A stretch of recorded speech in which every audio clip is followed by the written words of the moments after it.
Mothra was directed by Ishiro Honda and possesses 4 writers that are responsible for penning this story. And yes, 3 of them are pulled directly from the novelization. Starting with the novel writers, we have Shinichiro Nakamura, Takahito Fukunaga, and Yoshi Hotta. And as for our screenplay writer, we have Shinichi Sekizawa, who's going to be one of the writers on a few Godzilla projects in the future, so get used to that name. For those of you that didn't know, Mothra is not an original Toho creation. Instead, she's based off a novel called The Luminous Fairies and Mothra, being serialized for the first time in a Psy Weekly in January of 1961. And to my understanding, because I have not read this book, but according to the Godzilla Wiki, will get an English translation sometime in 2026. Talk about timing.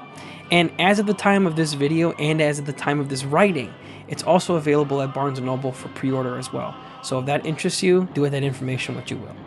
However, despite one of Toho's most famous kaiju not being a Toho original, in a crazy plot twist, Tomoyuki Tanaka, who is a producer and absolute icon at Toho Studios, actually commissioned this story be made, and thus we get the Luminous Fairies and Mothra, leading to the Mothra film itself. Crazy story. Let me know in the comments if you ever read this book or if there's already an English translation you found. I would love to read it and definitely am going to be buying this book. As we get into the main cast, we have Ranki Sakai as Zenichiro Fukuda, aka the Bulldog in the American version, or the Snapping Turtle in the original Japanese version. For Inside Ahead, I had to watch this in the dubbed American version, which I was not a huge fan of, but the Snapping Turtle is a much cooler name. Our next actor is the returning Hiroshi Kazumi, who you'll recognize from Godzilla Raids Again. But here he's playing Dr. Shinichiro Shujo, and I actually really like this role for him a little bit more. And sorry about my pronunciation, that's actually Dr. Shinichi Shujo, my bad. Then we have Kyoko Kagawa, playing the photographer named Michi Hanamura. Next, we have Jerry Ito, no relation to the Ito sisters ahead, although they do share the same last name, playing the villainous Kuruku Nelson. I also thought it was cool to see that Jerry is a Japanese-American actor, and I thought as much while watching him on screen. But throughout viewing these films back to back, it's not often you see an American actor in it, and I thought his presence here was so neat. And finally, we have our set of fairy twins, or better known as Shobijin, in Yumi Ito and Emi Ito. The movie largely centers around them and the mythos that they inhabit, along with Mothra herself. Fun fact, yes, they are real-life twin sisters, but to my understanding, they were also a really famous J-pop group called the Peanuts. I thought it was really cool to find this out during the research process and even listen to some of their music. It's really 60s coded, but was super cool to discover. Just by seeing the cast, you can tell that they must have had a really fun time making this film. But the really interesting part is all the actors that made cameo appearances in this film, going all the way back to the first Godzilla film. Some of the names that appear here are crazy. The first one that we have is Takeshi Shimura from the first Godzilla film as Dr. Yamai.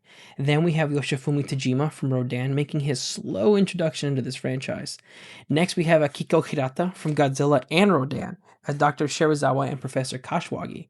Next we have Kenji Sahara, who we just saw in Rodan as Karma. And finally, the main man himself, Haru Nakajima, from all the films, obviously, as Godzilla. Not only is this melding of big franchise players kick ass to see, but I'm telling you, man, what's old is new again. Because not only are shared universes popular today with Marvel and DC and many comic book franchises, but Toho was already doing this back in the late 50s and into the 60s with these monsters and actors. It's so much fun to see and so cool to see all of them come together. It's super iconic, and I just can't believe it was happening this early and nobody realized it. But maybe that's just me. But speaking of coming together, let's talk about these characters. The first one we're going to be discussing is Shinichiro Fukuda, the Bulldog. Or the Snapping Turtle? I got it. How about Zen-chan? Zen-chan is a reporter and someone who is described as not letting go of a story once he gets hot on the trail of it, thus given the moniker of the Bulldog or Snapping Turtle. He's someone who discovers the Shobijin on Infant Island after a stowaway effort in order to get onto the island itself. Accompanying him on this journey is Michi Hanamura, seeing the world for how it is and stops at nothing to capture it, in addition to being just as rebellious as Zen-chan is. Then we have Dr. Shinichi Shujo. He's a linguist and ethnologist and is aboard this ship that is headed to Infant Island with the intentions of scientific expedition. He also serves as our dual main character, sort of. I guess we'll see as this movie moves forward. Next, we have Kuraku Nelson. He's a very money hungry and evil businessman type, and a villain of the story. His character isn't that deep, and he's very mustache twirly in nature, but his main focus is money, with the focus on everything having a price, no matter the cost. Then finally, we have our Shobijin. The Shobijin are going to be the main focus of this movie, standing at about 6 inches high. They're incredibly small, but pack a beautiful singing voice, being a direct line to Mothra and the two mouthpieces that speak on her behalf. Not only are they calm in nature, but incredibly cunning, advocating for their people of Infant Island, in addition to advocating for peace. As we begin, we jump right into an upbeat and hopeful musical score. It's a very different change of pace from the previous monster films that we've seen thus far. Not only is it not dark or mysterious in nature, but it maintains an aura of hope and contentedness, and it remains that way all throughout this film. Throughout the beginning events of this film, we are faced with a massive typhoon that is afflicting this one ship in particular. Poor guys. This is a cargo ship that has the unfortunate luck of being stuck right in the middle of this typhoon, as it's unwillingly making its way to an atomic test area, an area that is radioactive and void of anyone. With the storm progressing, the ship continues to take further damage and the crew is forced to abandon ship, taking the lifeboats among the ravenous storm and fleeing into the ocean. Not only is this a terrifying notion, but an uncertain one, seeing as if the storm doesn't kill these men, the radioactivity will, and yet they bank on their luck and take to life rafts. Once the search begins, we discover a few survivors among the irradiated area. Not only are they sent for, but they are taken immediately to a radiation lab, where we begin to get the notion that something is wrong with these men. Just as we realize that, we can see a ton of reporters storming the building with hopes of getting an interview for what they think will be an incredible story. And oh boy, do they have no idea. As we transition, we see a room full of scientists, and one familiar face among them. I see you, Hirata-san. Not only do scientists begin to ask these men questions about their physical condition, but they ask if they feel normal or if they're experiencing any sort of strange symptoms. Just then a camera flash goes off, and this is when we're introduced to Fukuda and Hanamura, a dynamic journalistic duo who somehow snuck into the lab under the guise of being scientists. I guess wearing a mask and a coat can really get you anywhere. But throughout this conversation between the lead scientist and Fukuda, we end up learning the big mystery that we've spent 5 minutes wondering about. That, despite having spent time in an irradiated atomic testing site, these men show zero signs of being afflicted with radiation. Now, here's why I love this introduction. Not only has it been about 5 minutes into this film, but already we are pulled in as an audience. We were given the immediate threat, sequence, and resolution to the typhoon, while also presenting a new mystery for this film, all the while introducing us to our main characters. Not only is this such a fast-paced and smooth introduction, but it keeps your attention while transitioning you from one conflict to the next. It's such masterful directing, and I love it. But throughout this conversation, we learn that the lack of radiation may have been due to a special juice that the natives forced the shipwreck crew to drink. But to our surprise, that island is supposed to be deserted. So what gives? With this, we get the Raskilian government calling for an expedition to the island, in addition to meeting Dr. Shujo for the first time, who is a leading authority on these islands and not a huge fan of pictures. As we move forward in the plot, we meet Clark Nelson, the expedition's leader and mystery man, posing a great intrigue to Hanamura and Zenchan. Because not only does he not seem like a scientist, but he's also not allowing for any reporters to come along on this expedition, a request that's not only poignant to the press, but to our heroes as well. But with all the pieces being set and our main players in place, we begin the joint expedition to Infant Island. As this expedition begins, we are quickly suspicious of Nelson and his intentions, as Shujo learns that Nelson has mandated that all notes and data taken on this trip are to be cleared by him and him only, despite Shujo's suspicions of him not being a scientist. In addition to this, we receive our first conflict as well, as everyone, including us, discover that Zenchan is actually stowed away on the ship, making him the only press present on this expedition. Additionally, throughout this sequence, we begin to see Shujo's rebellious side at play here too, discovering that Fukuda is also here, but telling Nelson to his face that he will not follow Nelson's orders because they're mandated by him and not the government. It's so cool to see him stand up to Nelson and already represented with the conflict between the two parties before we even set foot on the island. It's a great use of tension building, and I love it. Once we reach land, we are met with a vast and luscious jungle, brimming with all sorts of fauna. However, it's Shujo that makes the horrifying discovery that some of these fauna are dangerous, literally strangling him to death within an inch of his life. Not only is the notion of fauna being bloodthirsty a horrifying one, but it's as Sujo begins to lose consciousness that we get a brief glimpse of something abnormal. As two small girls, a few inches high, are watching on as Shujo struggles to breathe.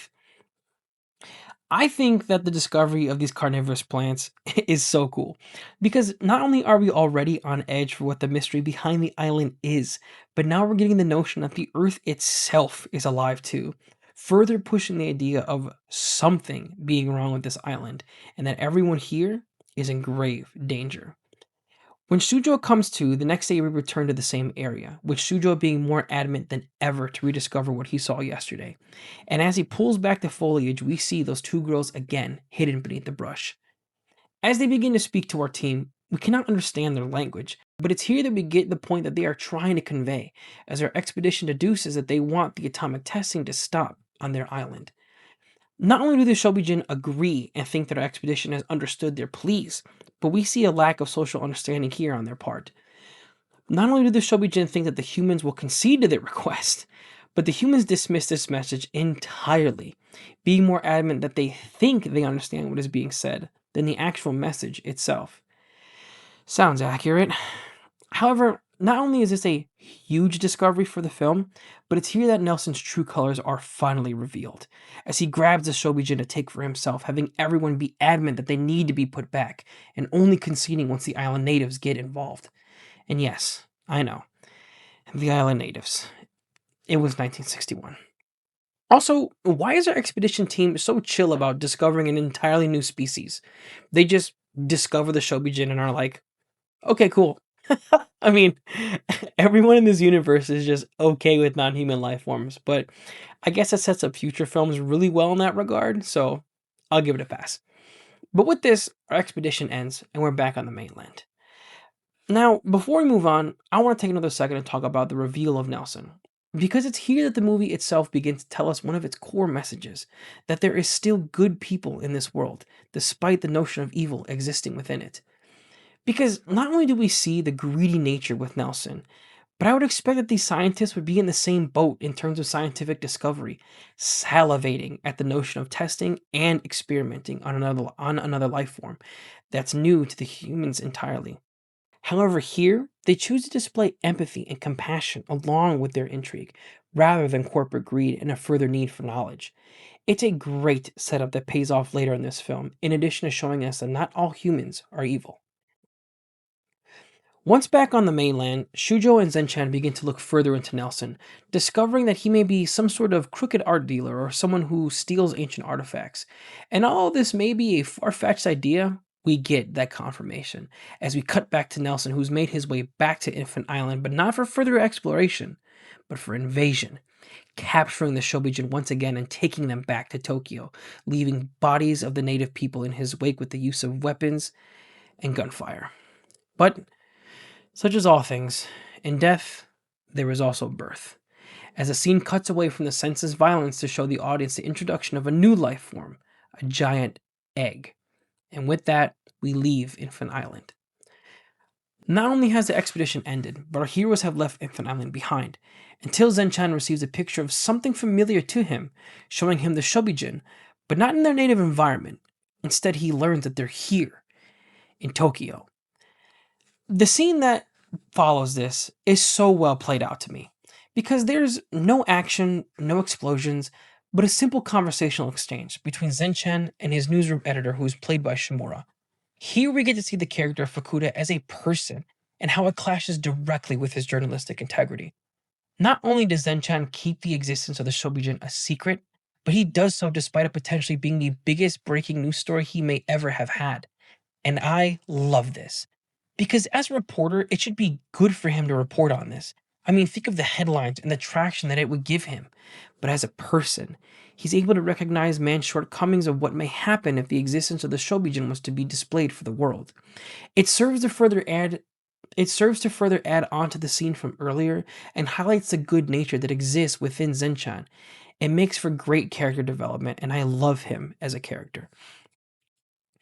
Shortly after this exchange, we are taken to a theater that promises us two fairy princesses, and it's here that we get to see what the Shobijin have been up to after being captured by Nelson, seeing them being exploited as a concert act and forced to sing for all to hear. And although the song being sung is a happy harmony, unbeknownst to the audience or even Nelson, the song that the Shobijin are singing is not a sweet one, but a calling out to their goddess that has finally reached their waters. And the egg that we once saw is beginning to hatch. As we move forward, we are taken to Nelson's office, where we finally are able to have a conversation with the Shobijin from behind bars. We learn that the Shobijin do actually understand people, but not in the way that we perceive language. Because, you see, the Shobijin are not Japanese, nor are they any part of any other nation that is known to us. They are their own race. However, it's here that we learn something even deeper about the Shobijin, and that is that they have telepathic abilities, being able to understand people's thoughts and ideas in order to differentiate between the good people and the bad ones. Despite this being a massive revelation, in addition to it being the first time we've ever seen this from any sort of sentient being in the Godzilla universe, the Shobijin then give us the notion that something is coming, speaking as if they are guaranteeing they will escape this cage and that these good people will get hurt, letting us in on the notion that she cannot be stopped because Mothra is on her way soon.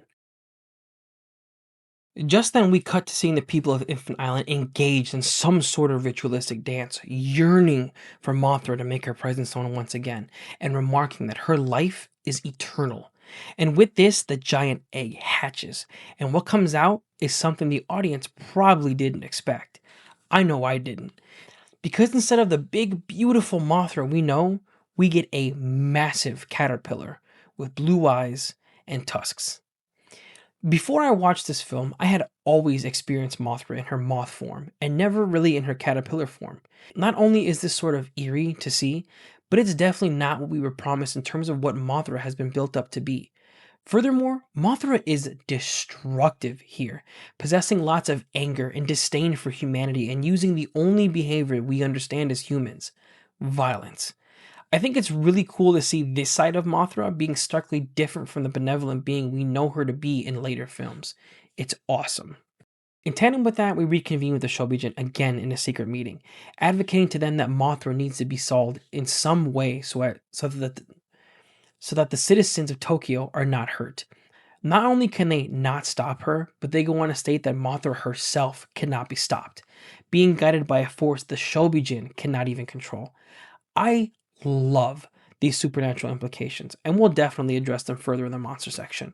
But with this, we see the Raskilian government moving in on Mothra, trying to stall her by any means, and failing to do so. And in light of this, Mothra resurfaces, busting down a dam and continuing her path toward Tokyo. In light of this, the Raskilian government backs down in support of Nelson, forcing him to release the girls immediately in order to keep immunity with Japan, but he flees. And because of this, Tokyo comes under attack once again, only this time not from an atomic lizard. You know, I know in the beginning I said that Nelson is a very mustache twirling villain, and he is, don't get me wrong. But it really is evil to let an entire city come under fire with infrastructure breaking, people dying, the city being set ablaze, all for the sake of money, for yourself, and for a concert show, no less. Like, brother, what? But despite that, it's here that something interesting happens. Because instead of continuing her destructive warpath, Mothra begins to cocoon onto Tokyo Tower and stalling the rescue mission for an unknown reason. Not only is this really cool to see, but for 1961, it looks great. I really love the effects that this movie maintains. Additionally, as the entire nation is now focused on this gigantic cocoon, Nelson gets his chance to flee, continuing to run from the people of Tokyo and fleeing to Relisika, while Mothra's cocoon is set ablaze. Now, this is the point in the film where we as an audience and our characters are supposed to feel defeated, having lost all hope that the villain has won and the kaiju sent to rescue the Shobijin is dead. Not only does it seem like a disappointing ending, but it's hopeless, creating this narrative that exploitation wins out in the end and good people's belief in humanity is crushed. Nothing. Gone, gone. But then something happens. Something that I feel is a creative and symbolic hat trick. And for the reason, because the ending of Rodan exists. And here's what I mean. In that film, we get the bitter end to both Rodans, succumbing to the volcanic activity underneath Mount Asau. In that film, we watch them burn to death, being a symbolic totem of tragedy to man's destructive effect on nature. Yet here, the opposite happens. Because as we see Mothra begin the cocoon, once again man sets it ablaze, burning the cocoon and celebrating at the notion of this kaiju's death. Yet, despite this hardship, rising out of the fire is Mothra, having transformed fully into her beautiful final form. This is our savior, and this is our hope, both symbolically and physically.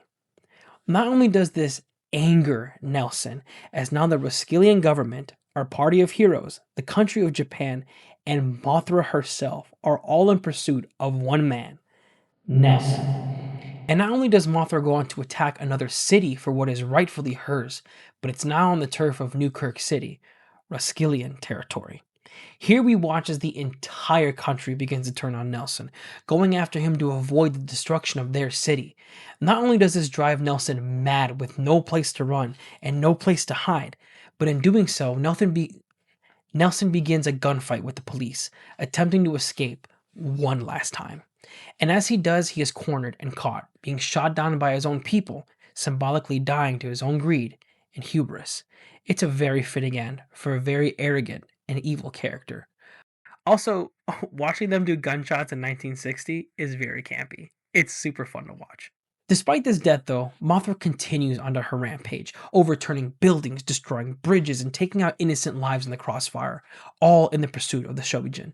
However, during this crisis, Shujo finally begins to understand the Shobijin symbols, demonstrating his prominence for linguistics, understanding that these symbols have religious connotations in addition to its pairing with the Shobijin's music.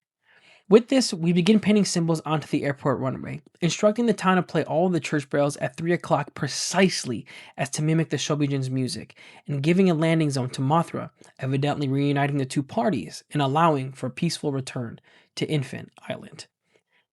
Not only do I love this plan, but it serves two wonderful purposes.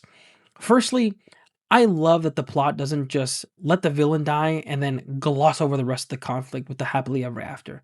That's the first reason. Secondly, and more importantly, our characters have to actively formulate a plan to create a resolution for this monster sized conflict. And the way that it's done is so smart, using intellect and an understanding of linguistics to resolve the situation with intelligence and not in a hail of gunfire like Rodan before.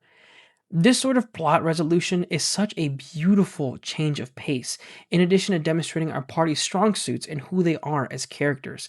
It also further builds on what we learned throughout the entire film, in addition to the culture of Infant Island itself.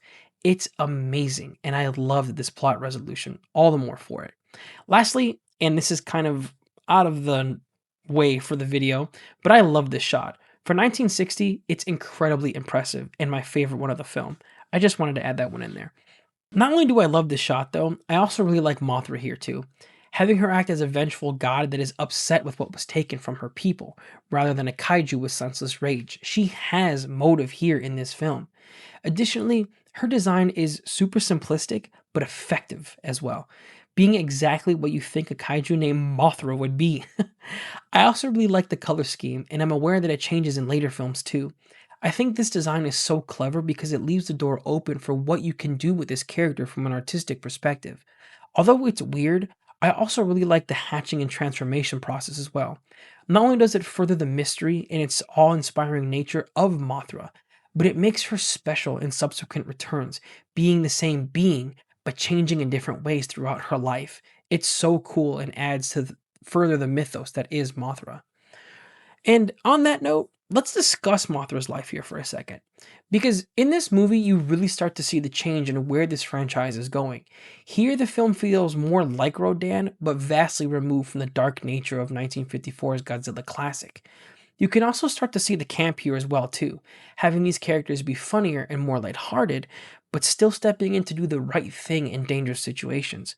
Additionally, the religious or even ancient nature of Mothra blows the doors wide open for what this world can be.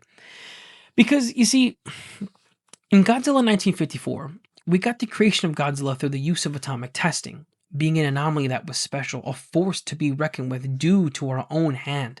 There was nothing else like him on planet Earth.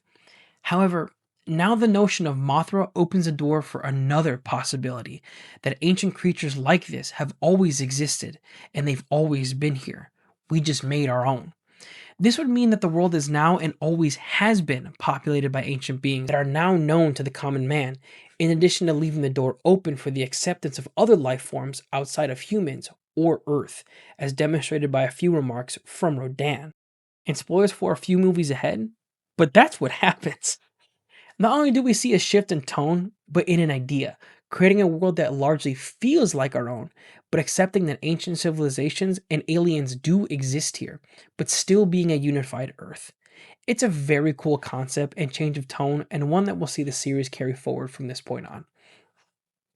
Along with this, one thing that the movie really put into its tone is its music, making it a character in its own right and using several tracks to act as a backbone for the culture of Infant Island and Mothra as a whole.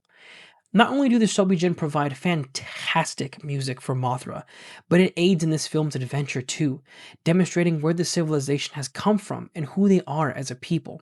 What is even cooler though, is the music being sung by the Shobijin also acts as a part of their superhuman abilities, not only making the music important for the audience, but making it an important ability in the film, having it be a cultural tone for the characters and their ability to summon Mothra. And with that, I cannot talk about the music and not talk about track 19, the Song of Mothra. Not only, and I'm being so for real, not only did this song become an absolute earworm, being in my head right now as I am talking about the script, but it is such a great song to demonstrate what Mothra is as an ancient godlike being, in addition to the call that the Shobijin possess with her. It is a great song for any kaiju and makes Mothra an instant icon with this track alone. Additionally, it just feels peaceful and empowering, giving the listener a sense of calm and enjoyment rather than fear and destruction like Godzilla and Rodan's themes. Yuji Koseki, this film's composer, did a fantastic job with the score and really captured the feel of Mothra, the culture of Infant Island, and the campy nature that this franchise is going to be taking moving forward. It was a wonderful film, and I think I'm going to place it at high B tier, right behind Rodan. And with that being said, I'm closing up the shop. I'm really excited for our next video because we are finally going to get the return of Godzilla. But we'll see this film's kaiju too, watching them go head to head in 1964's Mothra versus Godzilla. Also, I've been thinking lately, and I would actually love to hear your guys' thoughts. But I would absolutely love to talk about Godzilla Minus Zero when it comes out, seeing as it just got a release date of November of this year. And seeing as I want to finish all these videos and do them all in order, I'm very hesitant to do that because I don't want to step out of order. And I have a lot of videos to make. What I was thinking is maybe I can make like a my general thoughts video and then do a full deep dive once I actually get to Minus Zero. But let me know what you guys think because I think that might be the plan. I'm still not sure yet, and I would love to know your guys' thoughts. However, on that note, thank you for stopping by the coffee house. And remember, take life one cup at a time. I'll see you guys later.